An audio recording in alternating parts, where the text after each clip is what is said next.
안녕하세요. 저는 평범한 40대 회사원입니다.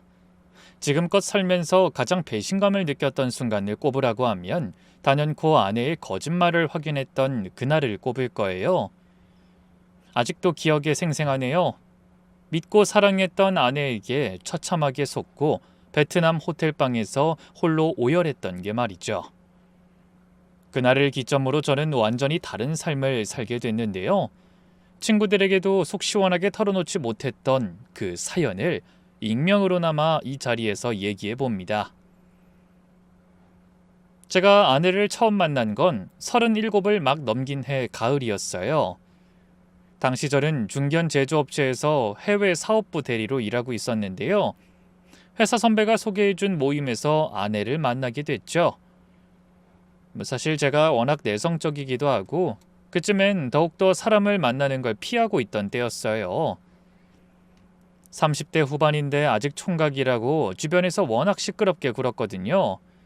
하지만 그날은 선배의 소개였던지라 차마 거절하지 못하고 마지못해 모임에 나가게 됐는데요. 거기서 한 여자를 보는 순간 마음이 확 끌렸어요. 그녀는 작은 회계 사무실에서 일하는 30대 초반 여성이었어요. 화려하진 않았지만 차분하고 우아한 느낌이 있었죠. 무엇보다 눈빛이 참 맑고 진실해 보였어요. 요즘 여자들처럼 과하게 꾸미지도 않았고 말도 조근조근 예쁘게 하더라고요. 안녕하세요. 처음 뵙겠습니다. 네. 저는 박소영이라고 해요.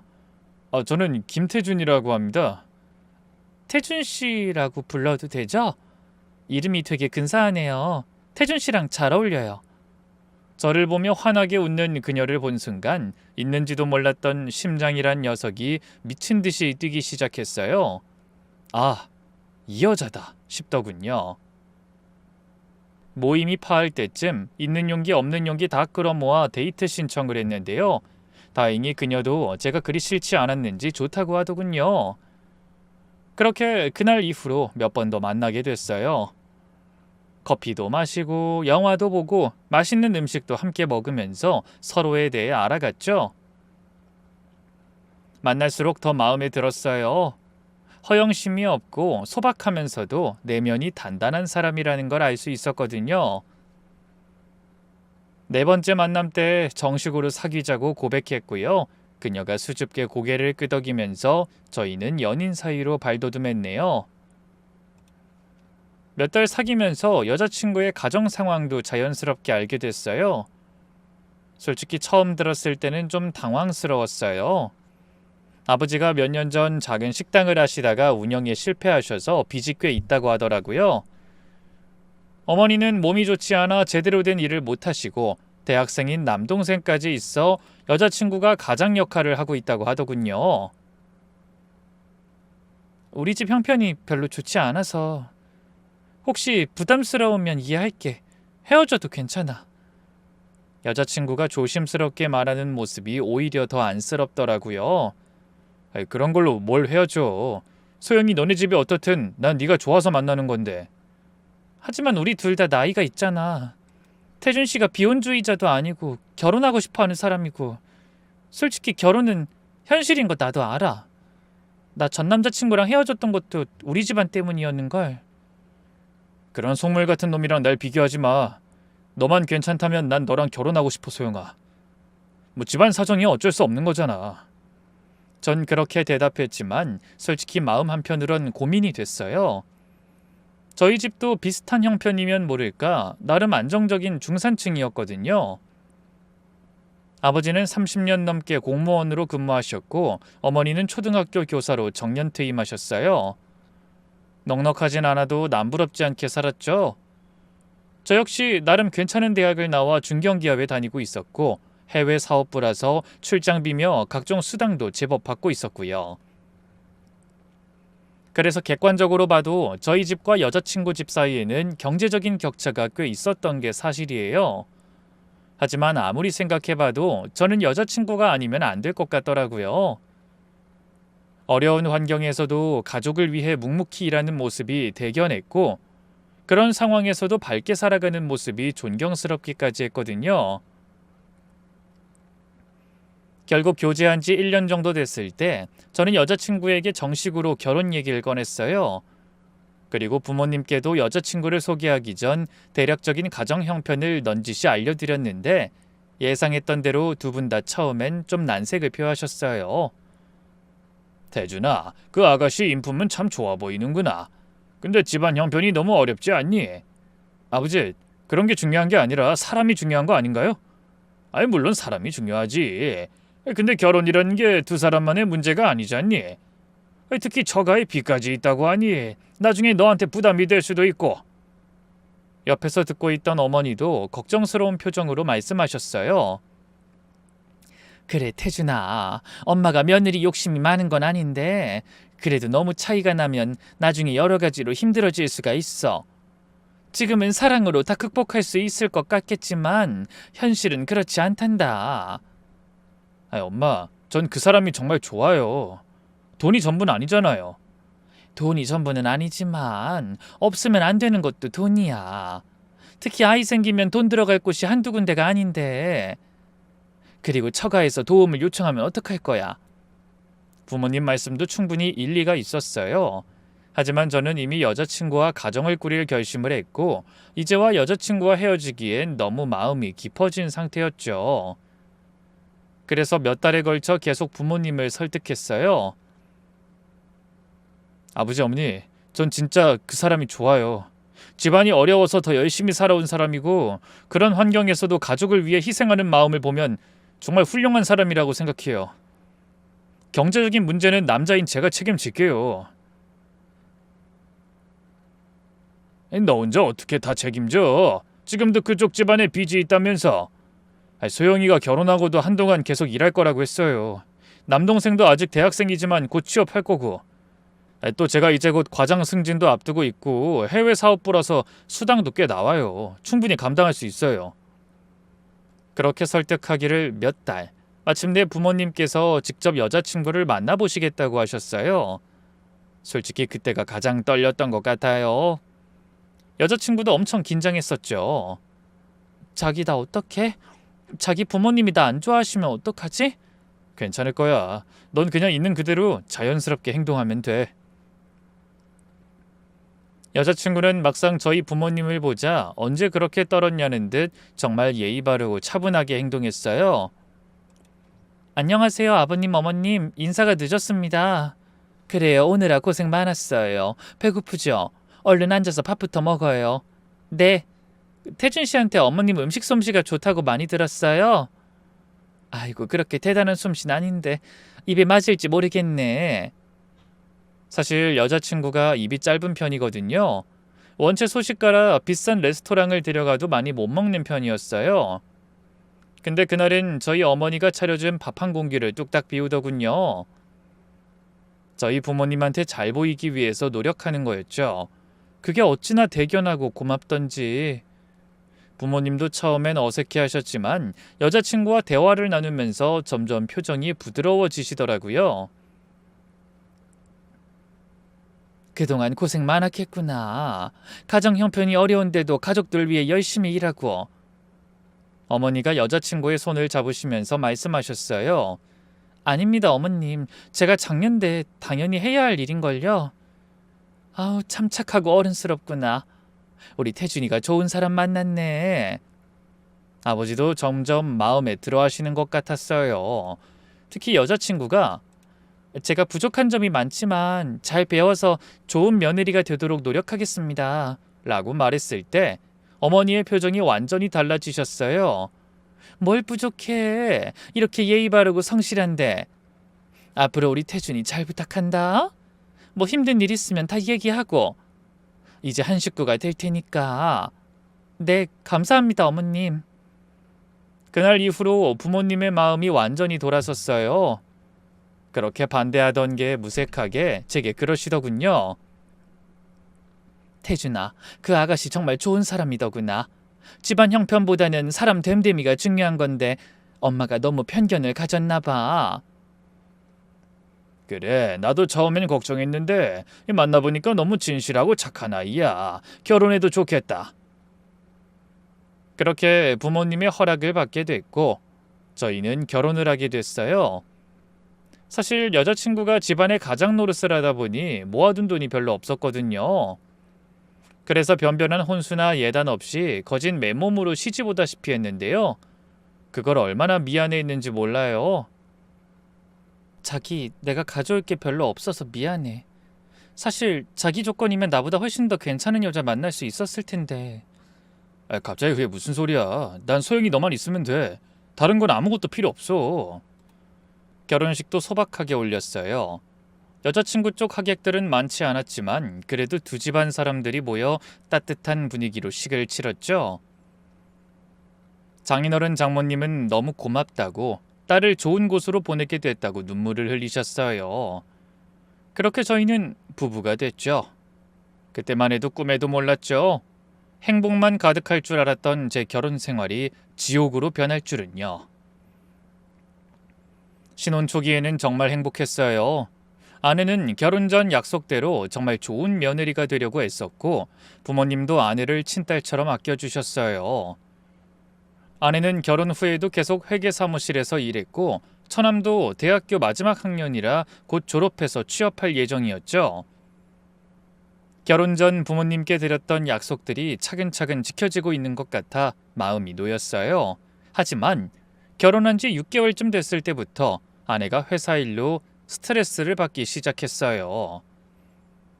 상사가 바뀌었는데 아내와 잘 안 맞는 사람인 것 같더군요. 처음엔 시간이 해결해 줄 거라고 생각했어요. 그래서 퇴근 후 아내가 오늘도 정말 힘들었어 라고 하소연할 때마다 최대한 다정하게 위로해 주려고 노력했죠. 아내가 걱정돼서 퇴근길에 약국에 들러 피로회복제도 사다 주고 스트레스 해소에 좋다는 보약도 지어줬어요. 주말엔 아내가 푹 쉴 수 있도록 빨래부터 청소, 설거지까지 집안일을 다 맡아서 했고요. 그뿐인가요? 기분 전환을 위해 아내가 좋아하는 꽃도 사다 주고 맛있는 음식이 있는 식당도 찾아가 데려가곤 했네요. 그때만 해도 사랑하는 아내가 힘들어하니까 제가 할 수 있는 모든 걸 다 해주고 싶었거든요. 그런데 몇 달이 지나도 아내의 회사 스트레스는 나아지지 않았어요. 오히려 점점 더 심해지는 것 같았죠. 아내는 매일같이 회사 상사 얘기를 했어요. 부장이 자기만 괴롭힌다. 다른 직원들보다 일을 더 많이 시킨다. 야근도 자기만 시킨다는 식으로요. 저는 그런 아내를 달래주려고 조금만 더 참아보자. 적응되면 나아질 거야. 라고 위로했지만 아내의 불만은 날이 갈수록 커져만 갔어요. 그러던 어느 날 아내가 평소보다 훨씬 늦게 들어와서는 울먹이더라고요. 여보, 나 오늘 정말 힘들었어. 부장이 나한테 완전 화풀이하는 거 있지? 다른 직원들 다 있는 데서 바보 같다고, 집중력이 없다고. 무슨 일 때문에? 별것도 아닌 거였어. 서류 하나 빠뜨렸다고 그러는데 실수할 수도 있는 거잖아. 근데 마치 내가 일부러 그런 것처럼 막 소리를 지르는 거야. 아내가 그렇게 속상해하는 모습을 보니까 정말 마음이 아팠어요. 제가 대신 그 부장한테 가서 따지고 싶을 정도였죠. 그런 인간 말종 같은 놈은 신경 쓰지 마. 자기가 잘못한 게 아니야. 응. 근데 여보, 나 정말 그만두고 싶어. 매일 이런 식으로 스트레스 받으면서 다닐 바에야. 그래, 그렇게 힘들면 다른 회사 알아보는 것도 좋을 것 같아. 굳이 그런 데서 고생할 필요 없지. 그때 제가 그렇게 말한 건 아내를 위로하려는 마음이었어요. 정말로 당장 그만두라는 뜻은 아니었거든요. 하지만 아내는 제 말을 듣고 안도하는 표정을 지었어요. 정말? 당신이 그렇게 말해주니까 마음이 놓여. 그리고 며칠 뒤에 아내가 퇴근 후 충격적인 말을 꺼냈어요. 여보, 나 오늘 회사 그만뒀어. 뭐? 갑자기? 더는 못 견디겠어서. 오늘 아침에 부장이 또 나한테 소리 지르길래 참다 못해서 사표 던지고 나왔어. 당신도 말했잖아. 너무 힘들면 고생하지 말고 그냥 나오라고. 내가 그렇게 말하긴 했는데 솔직히 너무 갑작스러워서 당황스러웠어요.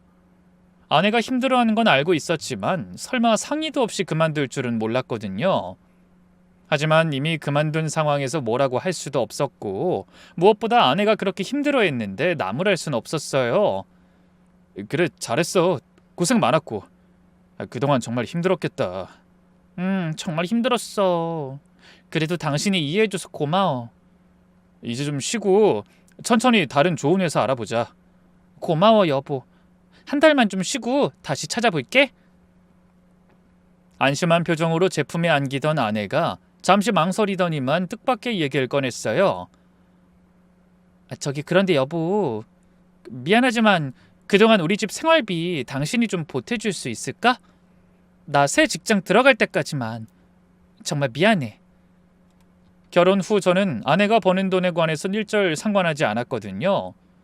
저희 둘이 쓰는 생활비나 기타 비용은 제가 다 부담하고요. 아내 월급은 아내가 자유롭게 썼죠. 그래서 결혼 전 하던 것처럼 처갓집 생활비도 아내 월급에서 나갔는데 아내가 일을 그만두면서 제가 책임져야 할 상황이 된 거예요. 저도 사람인지라 썩 유쾌하진 않았지만 장인어른 장모님도 이제 제 가족이나 다름없으니 제가 책임지는 게 맞다고 생각했어요. 그래서 망설임 없이 고개를 끄덕였죠. 괜찮아, 걱정하지 마. 내가 감당할 수 있어. 정말 고마워. 최대한 빨리 새 직장 찾을게. 그렇게 아내가 내던 처갓집 생활비를 제가 대신 보내드리기 시작했어요. 월 80만 원 정도였는데 제 월급으로 충분히 감당할 수 있는 액수였죠. 일시적인 거라고 생각했으니까요. 그런데 문제는 아내가 생각보다 구직 활동을 적극적으로 하지 않는다는 거였어요. 한 달이 지나도 두 달이 지나도 별다른 움직임이 없었거든요. 대신 집에서 드라마를 보거나 친구들과 만나서 수다를 떨었어요. 저는 아내가 결혼 전에도 집안 형편 때문에 쉬지 못했던 걸 알기에 나무라기보다는 그런 아내를 말없이 지켜봐 줬는데요. 그런데 어느 날 아내가 그러더라고요. 여보, 어차피 우리 아이 빨리 가져야 하잖아. 나 다시 취업하면 또 직장 스트레스 때문에 애 안 생길까 봐 겁나는데 그냥 애 생길 때까지 집에서 주부로 지내는 게 어떨까? 주부? 응. 어차피 취업도 잘 안 되고 지금까지 애 안 생긴 게 나 회사 스트레스 때문이 아닐까 싶어서. 당신도 빨리 아기 갖고 싶잖아. 아무래도 나이가 있다 보니까 이세 문제에 있어서 조급함이 있는 건 사실이었어요. 원래 아이가 생기면 아내가 직장을 그만두는 걸로 얘기가 되어 있었는데 기왕 이렇게 된 거 아내가 집에서 쉴 때 임신 준비에 집중하는 것도 좋을 것 같더군요. 그래, 좋은 생각이야. 그럼 당신은 당분간 집에서 쉬면서 아이 갖는 데만 집중해. 나도 노력할게. 정말? 고마워, 여보. 그렇게 임신 준비를 시작했고 다행히 몇 달 후 아내가 임신했어요. 그렇게 결혼 2년째 첫째 딸 지우가 태어났는데 정말 예쁜 아이였어요. 저와 아내를 반씩 닮은 깜찍한 딸을 보는 순간 이 세상에서 가장 행복한 사람이 된 기분이었죠. 여보, 우리 딸 정말 예쁘다. 당신 눈을 꼭 닮았어. 진짜? 코랑 인매는 완전 당신 판박인데 너무 신기하다. 그렇게 누굴 더 닮았다는 등 투닥거리며 아이 얼굴을 들여다보고 있는 시간이 정말 행복했어요. 아내도 육아에 전념하면서 정말 좋은 엄마가 됐고 저도 퇴근하면 딸과 시간을 보내는 게 하루 중 가장 즐거운 시간이었어요. 주말이면 새 가족이 함께 공원에 가거나 놀이터에서 시간을 보냈죠. 딸이 아빠라고 처음 말했을 땐 정말 눈물이 날 정도로 기뻤어요. 그런 행복한 시간들 속에서도 처가에 대한 지원은 계속됐어요. 사실 저는 처남이 대학을 졸업하면 그래도 좀 손을 덜 수 있을 거라고 생각했는데요. 웬걸 처남은 대학을 졸업했는데도 취업할 생각을 하지 않고 계속 집에서 빈둥거렸어요. 취업 시장이 얼마나 어려운지 아니까 차마 뭐라고 말은 못하겠고 속만 끓이고 있었는데 그러던 어느 날 장모님에게서 전화가 왔어요. 김서방, 미안한데 그 생활비가 좀 부족해서 그러는데 혹시 조금만 더 도와줄 수 있을까? 조금만 덜하면 얼마나... 사실 우리 민수가 졸업하고도 취업을 못하고 있잖아. 그게 민수 탓이라기보단 요즘 경기 불황에 경쟁도 워낙 치열해서 그런 거고. 아, 네. 민수 말로는 다른 친구들은 유학이다 뭐다 집에서 지원도 해준다 그러더라고. 우리 민수도 유학까진 못 보내준다 해도 학원 정도는 보내주고 싶은데 자네가 좀 보태줄 수 있겠나? 학원비가 얼마 정도인데요? 이 학원비 말고도 교재비에 이것저것 생활비까지 더해서 한 달에 120만 원 정도면 40만 원이 더 늘어난 거였어요. 솔직히 부담스러웠지만 아내 때문에 거절하기도 어려웠어요. 결국 다달이 처가에 보내는 돈을 늘리기로 했죠. 처남의 빠른 취업을 기원하면서요. 하지만 다 헛된 바람이었어요. 처남은 학원을 한두어 달 다니는 둥 마는 둥 하다 결국 그만둬 버렸고요. 제가 보내준 돈으로 친구들과 술이나 먹으면서 놀러 다녔더군요. 뒤늦게 이 사실을 알고 얼마나 화가 났는지 몰라요. 아이, 처남, 진짜 이건 아니지. 내가 처남 친구들하고 술 먹고 놀기나 하라고 다달이 돈 붙여주는 줄 알아? 아이, 죄송해요, 매형. 저도 취업 준비하다 보니까 너무 스트레스가 쌓여서.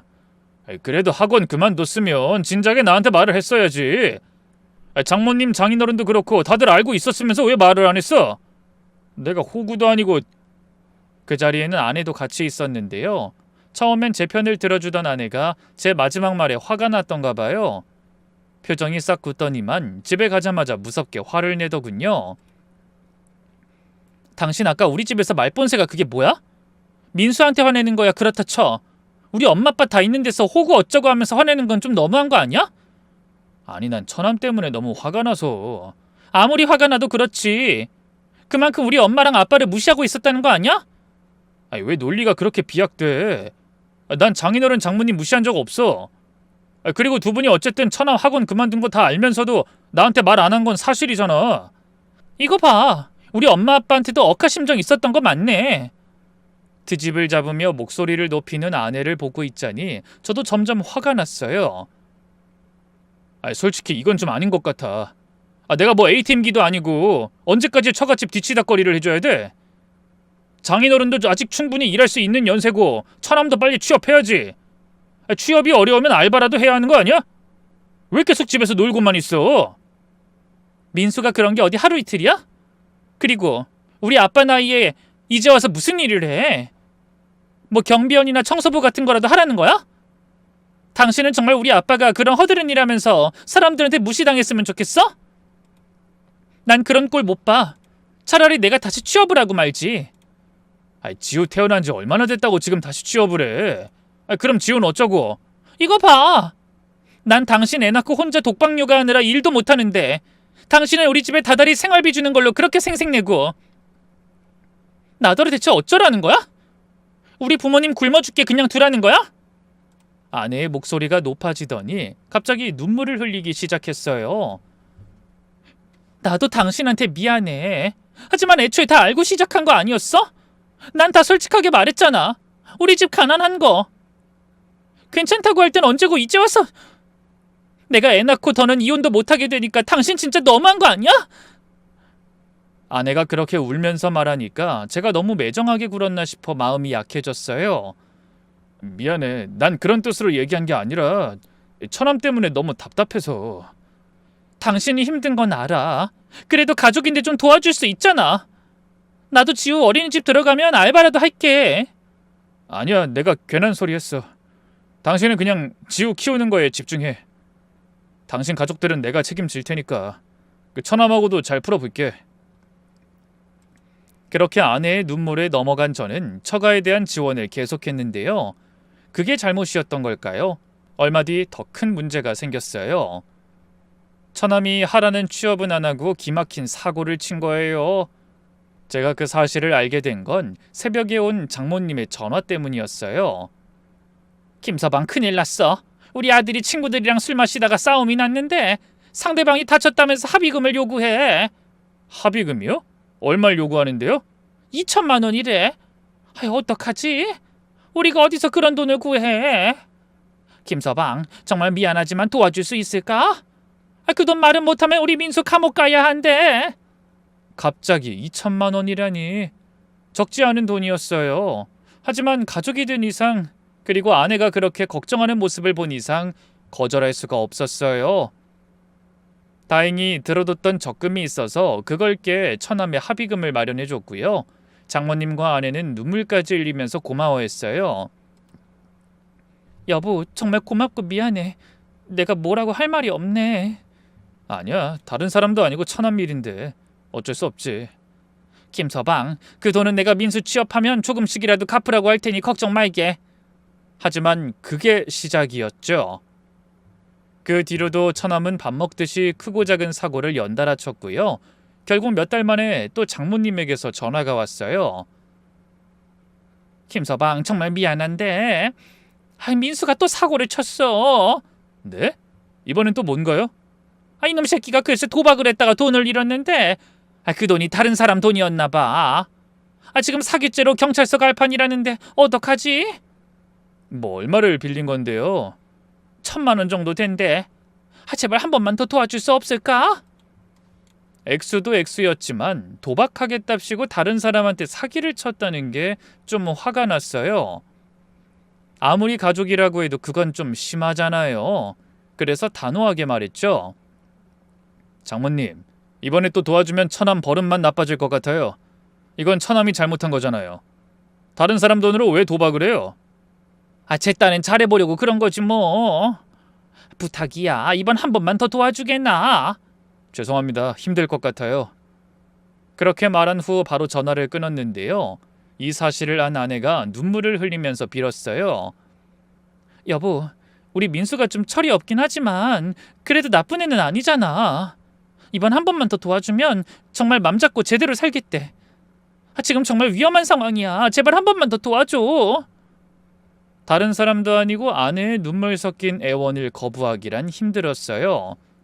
대신 저는 고민 끝에 조건을 걸었죠. 알겠어. 하지만 이번이 정말 마지막이야.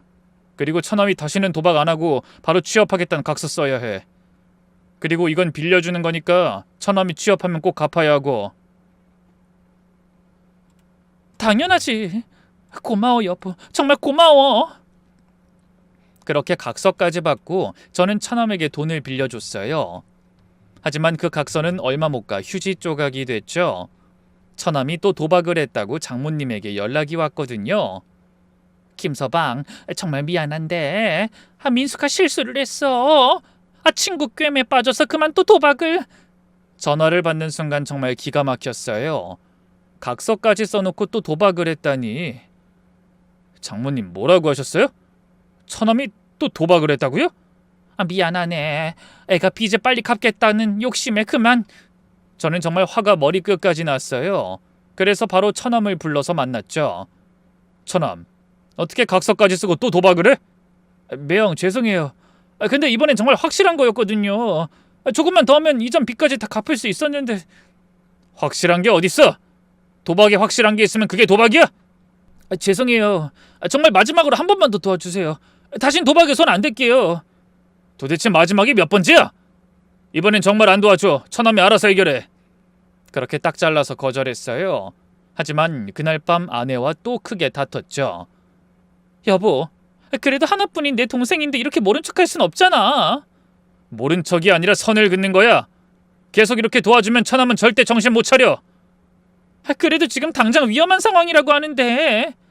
위험한 상황을 누가 만들었는데? 처남이 도박해서 만든 거잖아.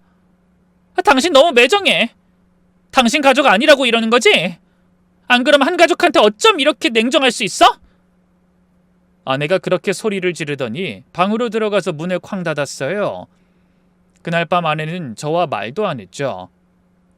다음 날도 그 다음 날도 아내는 저를 무시했어요. 그러다 사흘째 되는 날 아내가 눈물을 흘리면서 말하더라고요. 여보, 내가 잘못했어. 근데 정말 우리 민수 위험해. 제발 마지막으로 한 번만 더 도와줄 수 없을까? 내가 무릎 꿇고 빌게. 아내가 정말로 무릎을 꿇으려 하길래 황급히 말렸어요.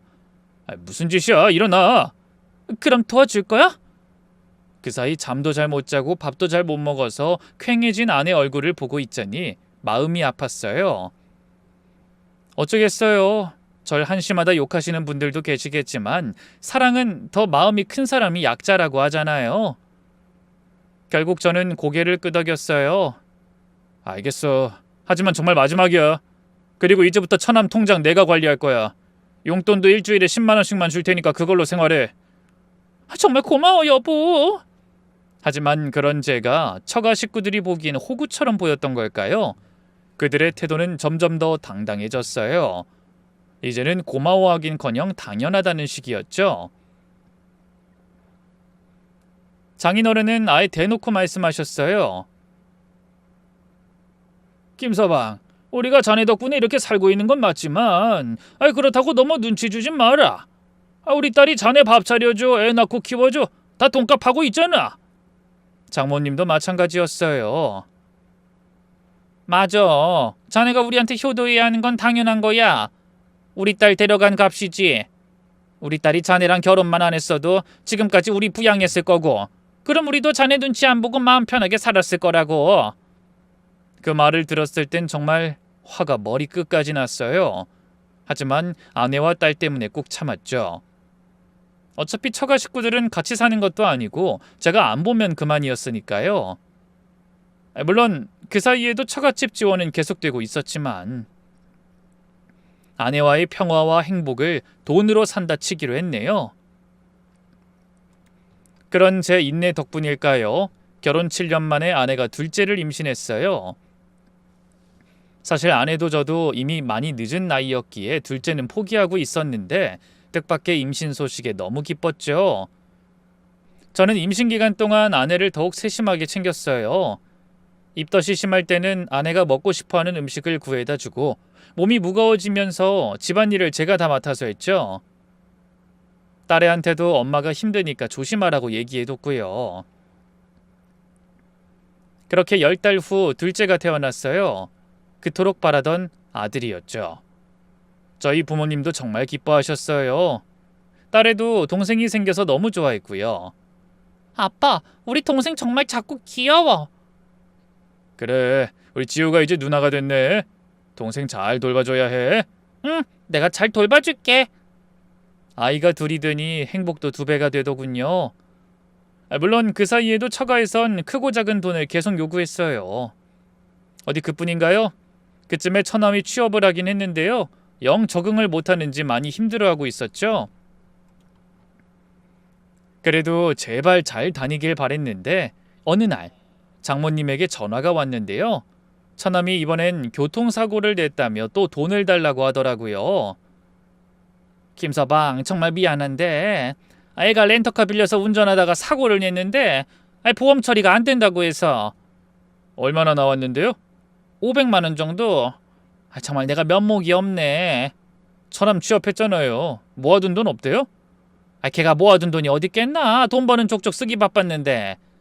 도박 전력 때문에 신용도도 너무 낮아서 은행에서 대출도 안 된대. 지금까지에 비해 그리 큰 액수는 아니었지만 그래도 화가 났어요. 둘째가 갓 태어나서 돈이 많이 들어가는 시기인데 또 이런 일이 생기다니. 장모님, 이건 너무 심한 거 아닌가요? 처남은 대체 언제까지 이럴 건가요? 장모님이 어물거리자 옆에 있던 아내가 끼어들었어요. 여보, 우리 엄마한테 너무 그러지 마. 그리고 500 정도면 그냥 줄 수 있는 돈이잖아. 그냥 줄 수 있다니 그걸 말이라고 해? 아니, 민수가 옛날처럼 도박을 한 것도 아니고 렌트카 빌려서 타다가 사고 난 건데 그럼 어떡해. 나 안 그래도 지금 애기 때문에 예민한 시기인데 스트레스 받게 할 거야? 막 아들을 출산한 아내가 그렇게 말하니까 더 이상 뭐라고 할 수가 없었어요. 결국 한숨을 쉬면서 처남에게 돈을 보냈죠. 그런데 아내는 그런 제게 고마워하긴커녕 당연하다는 듯이 말하더라고요. 당신이 이해해줘서 다행이야. 우리 가족한테 너무 매정하게 굴지 말아주라. 솔직히 서운했어요. 처갓집 식구들이야 그렇다 쳐도 어떻게 아내까지 제가 도와주는 걸 당연하게 생각하는지. 하지만 갓난아기가 있는 상황에서 부부가 다투면 안 되니까 그냥 참았네요. 하지만 그 불만이 저희 부부 사이에 미세한 균열을 만든 걸까요? 언젠가부터 저희 부부 사이가 예전 같지 않아졌어요. 저는 일 때문에 너무 바빴고 아내 역시 육아와 살림 때문에 정신이 없었으니까요. 하루에 대화 한마디 나누지 못하는 날이 늘어만 갔죠. 그래도 아이가 조금만 더 크면 나아질 거라고 생각했는데요. 웬걸 둘째가 돌이 지나면서 어느 정도 손이 덜 가게 되자 아내는 부쩍 밖으로 돌기 시작했어요. 애기 엄마들하고 무슨 모임을 만들어서 이리저리 쏘다니더군요. 그뿐인가요? 부쩍 외모에 신경을 쓰기 시작했어요. 머리도 자주 하러 가고 화장품도 비싼 걸로 바꾸고 옷도 예전보다 화려하게 입기 시작했죠. 당신 요즘 왜 이렇게 꾸미고 다녀? 애기 엄마가 옷이고 화장이고 너무 요란한 거 아니야? 아니, 뭘 요즘 다 이 정도는 해. 나도 좀 가꿔야지. 맨날 애 키우느라 나 자신을 소홀히 했잖아. 아내 말에도 일리는 있었어요. 홀로 애 키우랴 살림하랴 고생한 아내한테 너무 뭐라고 하고 싶지 않더군요. 아내가 자기 시간을 즐길 수 있도록 주말엔 최대한 제가 아이들도 많이 챙기려고 했어요.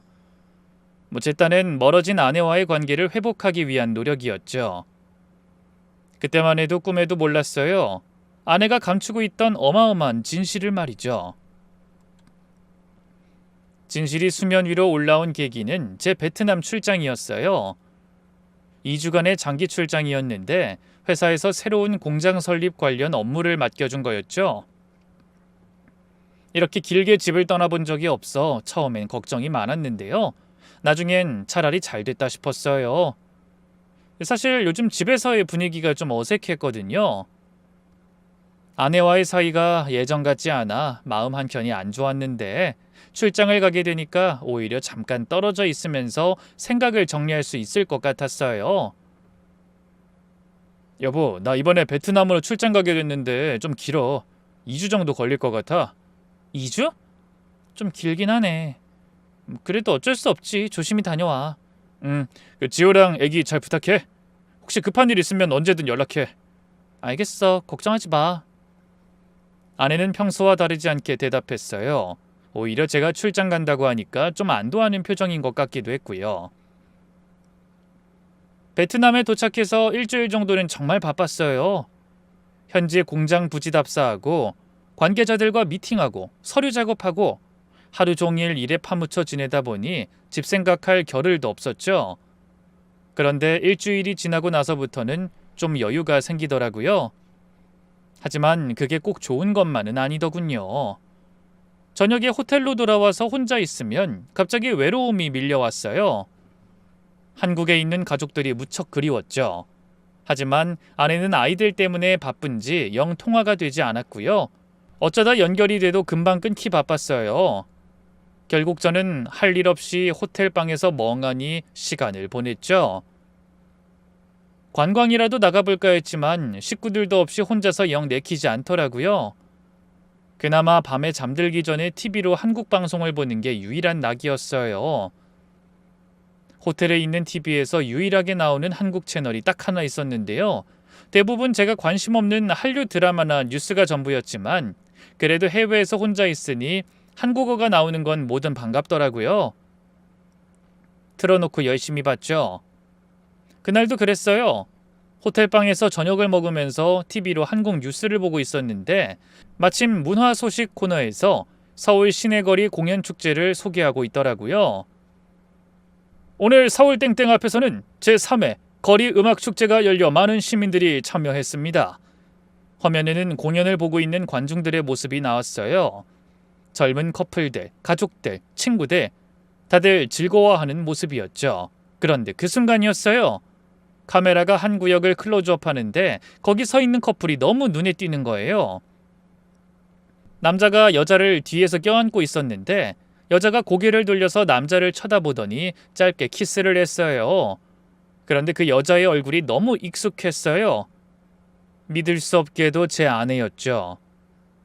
저는 급하게 포크를 내려놓고 TV 화면에 더 가까이 다가갔어요. 심장이 쿵쿵 뛰기 시작했죠. 분명히 아내였어요. 머리 스타일, 얼굴 윤곽, 입고 있는 옷까지 틀림없이 제 아내였어요. 남자는 30대 중반 정도로 보이는 잘생긴 사람이었어요. 아내보다 키가 훨씬 크고 옷차림도 깔끔했죠. 둘이 키스를 하고 나서도 계속 끌어안고 공연을 보고 있더군요. 정말 연인 사이처럼 자연스럽고 달콤한 모습이었어요. 저는 온몸이 얼어붙는 기분이었죠. 이럴 수가 있나? 내 아내가 다른 남자와 저렇게? 카메라가 약 3초 정도 그들을 비춰줬어요. 저는 그 3초 동안 눈을 깜빡이지도 못했어요. 뉴스가 끝나고도 한동안 멍하니 그렇게 굳어 있었죠. 그러다 간신히 정신을 차리고 떨리는 손으로 핸드폰을 집어들었어요. 그리고 아내에게 전화를 걸었죠. 로밍을 해간 덕분에 전화는 자유롭게 가능했거든요. 다행히 아내는 금방 전화를 받았어요. 여보, 지금 뭐해? 어? 뭐 하긴 집에 있지. 당신 오늘 혹시 어디 축제 같은 데 갔다 갔어? 일순 정적이 흐른 것도 잠시, 수화기 너머로 아내의 태연한 목소리가 넘어왔어요. 뭔 소리야? 나 지금 애기 보고 있는데? 아니, 지금 말고 낮에 말이야. 낮에도 어디 안 갔어. 애가 둘인데 가긴 어딜 가. 아내의 목소린 평상시와 똑같았어요. 전혀 수상한 기색이 없었어요. 심지어 배경에서 둘째 우는 소리까지 들렸어요. 정말 집에 있었어? 하루 종일? 당연하지. 당신도 없는데 내가 어딜 가겠어. 시우가 보채서 재우느라 정신 없었어. 지우도 오늘 감기 기운 있는 것 같아서 일찍 재웠고. 왜 그래? 목소리가 이상한데 무슨 일 있어? 아니야, 그냥 피곤해서 그래. 무리하지 마. 몸 조심해. 당신도 일찍 자. 전화를 끊고 나서 저는 혼란스러웠어요. 분명히 뉴스에서 봤는데.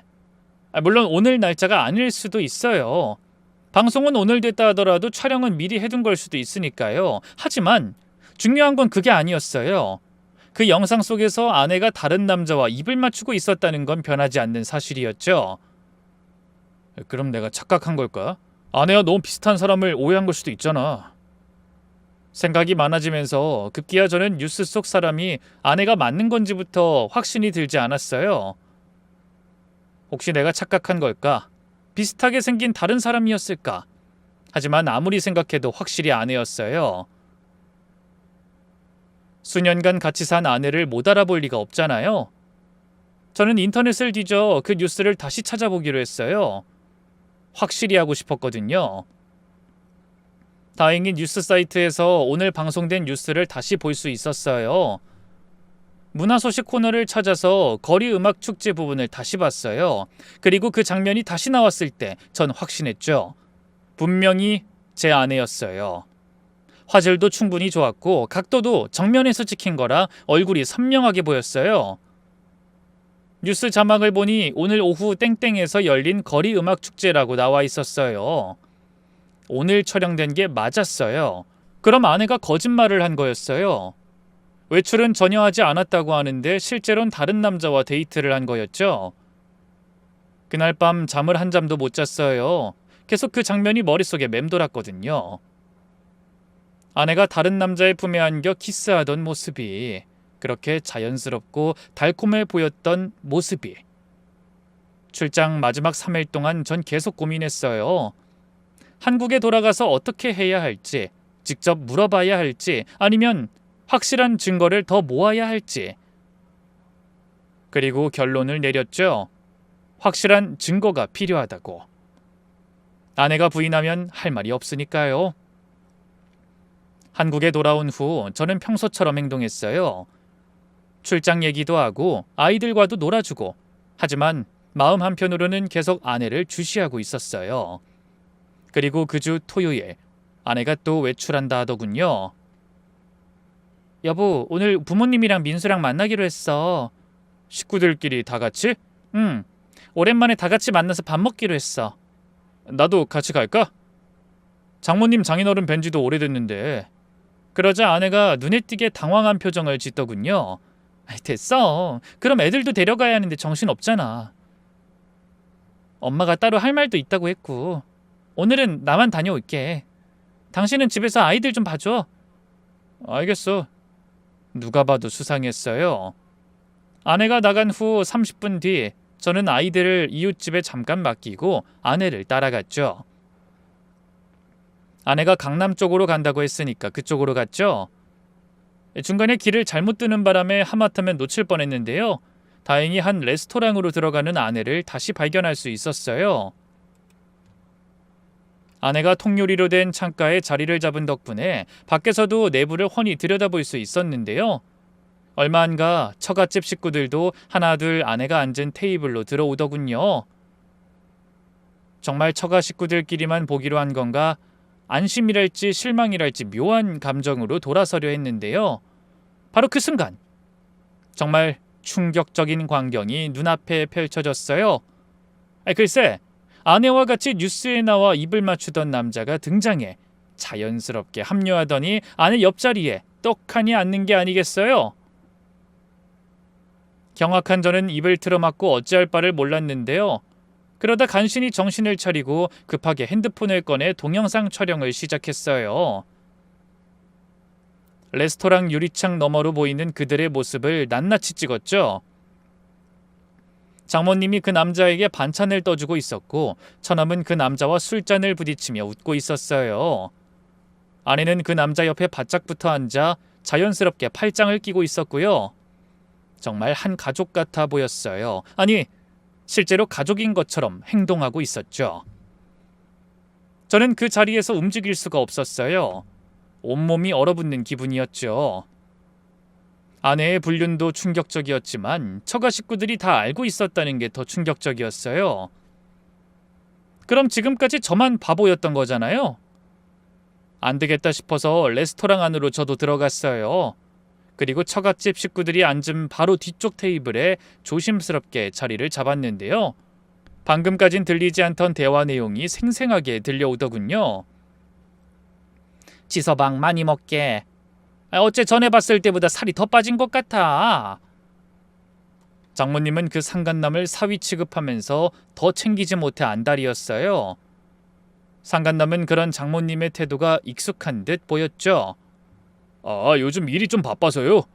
새로 시작했다는 그 사업? 잘 되고 있는 건가? 네, 이번엔 진짜 예감이 좋아요. 잠시만요. 저 전화가 와서. 상간남이 갑자기 핸드폰을 들고 밖으로 나갔어요. 그러자 처갓집 식구들의 반응이 또 한순간에 달라지더군요. 장모님은 순식간에 못마땅한 노트로 아내를 나무랐어요. 아이 소영이 너 저놈하고 대체 언제까지 만날 거야? 가정도 있는 애가 불장난도 이쯤 해야지. 그래 소영아, 애위도 네가 이제 기태는 정리했으면 좋겠다. 꼬리가 길면 밟힌다고 김서방이 알면 어쩔 거야. 장모님과 장인어른의 힐난에 돌아온 아내의 대답은 너무나 충격적이었어요. 말했잖아, 나 조만간에 이혼할 거라고. 이혼하고 기태씨랑 합칠 거야.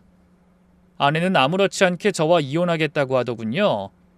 정한 줌 없는 그 차디찬 목소리에 얼마나 충격받았는지 몰라요.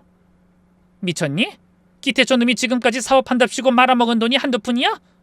그러지 말고 그냥 김서방이랑 계속 같이 살아. 김서방이 직장도 안정적이지 돈도 잘 쓰지 얼마나 좋아. 그래서 지금까지 참고 살았잖아. 이혼하려고 하면 민수가 사고치지. 엄마 아빠가 돈 필요하다고 하지. 내가 뭐 심청이도 아니고. 나도 이제 내 삶을 살고 싶어. 난 기태씨 아니면 안 된다고. 아내의 진심을 전해 듣고 나니 배신감에 온몸이 떨렸어요. 무슨 정신으로 집으로 돌아왔는지도 모르겠어요. 처갓집 식구들이 식사를 마치고 일어서려 하기에 서둘러 밖으로 나왔더랬죠. 집에서 충격에 멍하니 앉아있다 아이들을 데리고 와 먹이고 씻기고 재웠어요. 그리고도 한참 뒤 아내가 돌아왔죠. 최대한 아무렇지 않은 척 아내를 맞이했어요. 여보 왔어? 늦었네. 응. 장인어른 장모님이랑 재밌게 놀았어? 뭐 그냥 밥 먹고 카페 가고 했어. 아내는 태연하게 거짓말하더군요. 상간남에 대해선 입도 뻥끗하지 않았죠. 저는 참을 수가 없어 아내의 뺨을 내려쳤어요. 그러자 아내가 놀라선 저를 쳐다보던 것도 잠시 이내 우악스럽게 얼굴을 구기더군요. 당신 미쳤어? 왜 사람을 때리고 그래? 사람? 네가 사람이야? 다른 남자랑 붙어먹은 주제? 제 말에 아내의 얼굴이 하얗게 질렸어요. 그게 무슨 말이야? 다른 남자라니. 내가 아무것도 모르는 줄 알아? 저는 핸드폰을 꺼내 오늘 찍은 동영상을 재생했어요. 그뿐인가요? 베트남에서 봤던 뉴스 동영상도 틀어줬죠. 그놈이랑 축제도 가고 밥도 먹고 좋았어? 여보, 이건... 미안해 여보, 미안해. 미안하다고? 그게 끝이야? 대체 언제부터였어? 얼마 안 됐어. 거짓말할 생각하지 마! 진짜야. 만난 지 반년도 안 됐다고. 초등학교 동창인데 얼마 전에 우연히 만나서 실수로 그만... 내가 잠깐 미쳤었나 봐, 여보. 용서해줘. 바람을 시인하는 아내를 보면서 새삼 저는 큰 충격을 받았어요. 머리가 하얗게 변하는 기분이었죠. 처가 식구들은 그 인간들도 다 알고 있었던 거야? 응. 어릴 때 부모님끼리도 알던 사이라 어쩌다 보니 다들 알게 됐어. 미안해, 여보. 정말 미안해. 다신 안 만날게. 제발 한 번만 용서해주라. 이제 와서? 나랑 이혼하고 그놈이랑 재혼할 거라며. 다 들었어!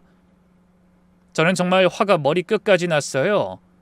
아내의 불륜도 배신이었지만 처가 식구들까지 공모해서 절 속였다는 게 더 화가 났죠.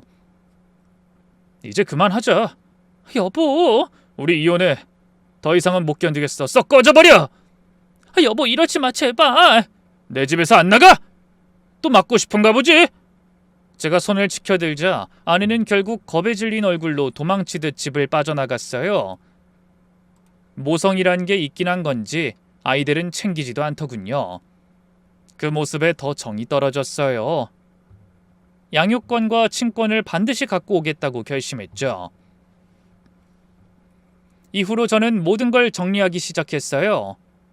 우선 가장 중요한 건 처가에 보내던 돈부터 끊는 거였죠. 다음 날 회사에 가기 전에 은행에 들렀어요.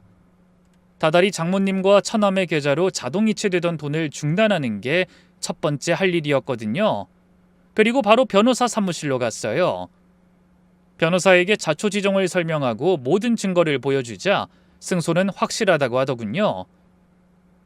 처갓집에선 뒤늦게 이 사실을 알게 된 걸까요? 갑자기 장모님에게서 전화가 왔어요. 목소리부터 심상치 않았죠. 김서방, 소영이한테 얘기 들었네. 제발 날 봐서라도 한 번만 봐주면 안 되겠나? 소영이도 정말 후회하고 있어. 그 말에 헛웃음이 나오더군요. 제가 왜 장모님 얼굴 봐서 그 여자를 봐줍니까? 진작에 장모님 때문이라도 갈라서고 싶었는데. 뭐야? 그렇잖아요. 장모님도 장인어른도 제 등에 빨대 꽂고 그동안 가져간 돈이 얼만 줄 아십니까? 처남은 또 어떻고요? 앞으로 일절 지원 없을 테니 그렇게 하세요. 지금까지 그쪽으로 흘러간 돈도 어떻게든 다 받아낼 테니까 각오하시고요.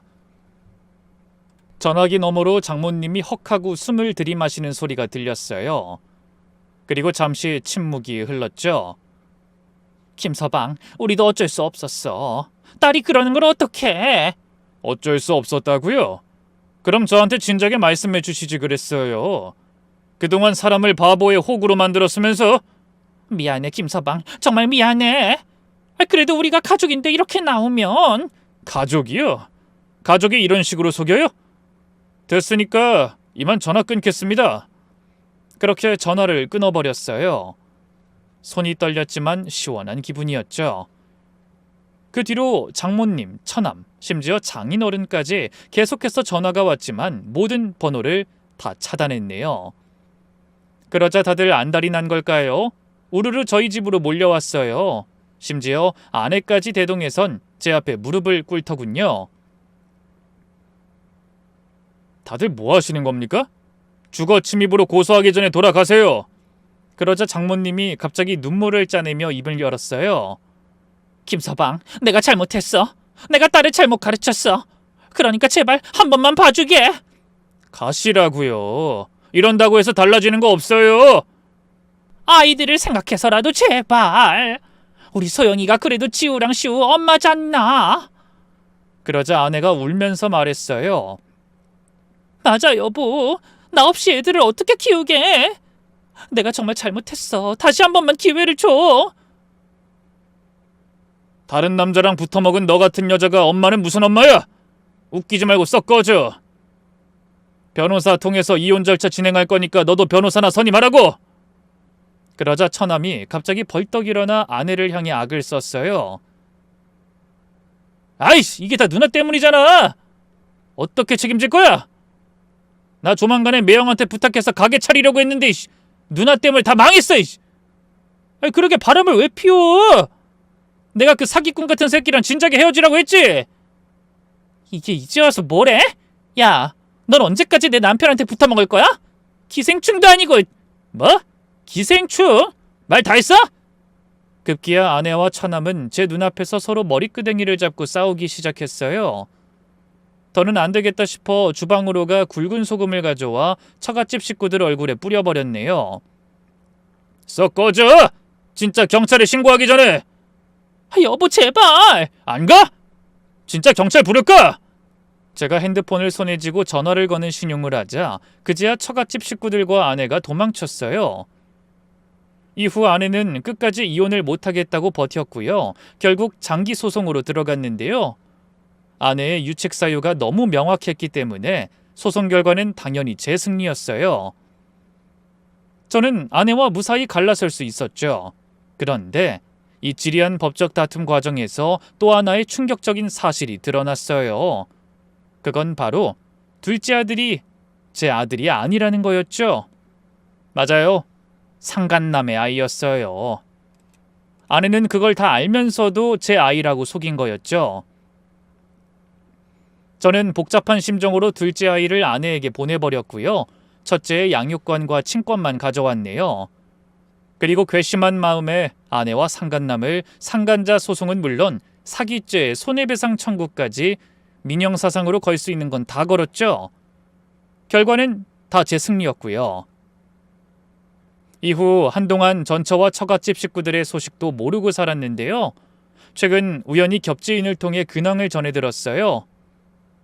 전처는 상간남과도 결국 헤어지고 홀로 힘들게 파출부 일을 하면서 아들을 키우고 있고요. 처남은 또 도박에 손을 댔다 큰 빚을 지는 바람에 사채까지 썼다더군요. 전 장인어른과 장모님은 그런 처남의 빚을 갚느라 그 나이에 경비며 막노동이며 닥치는 대로 한다 하고요.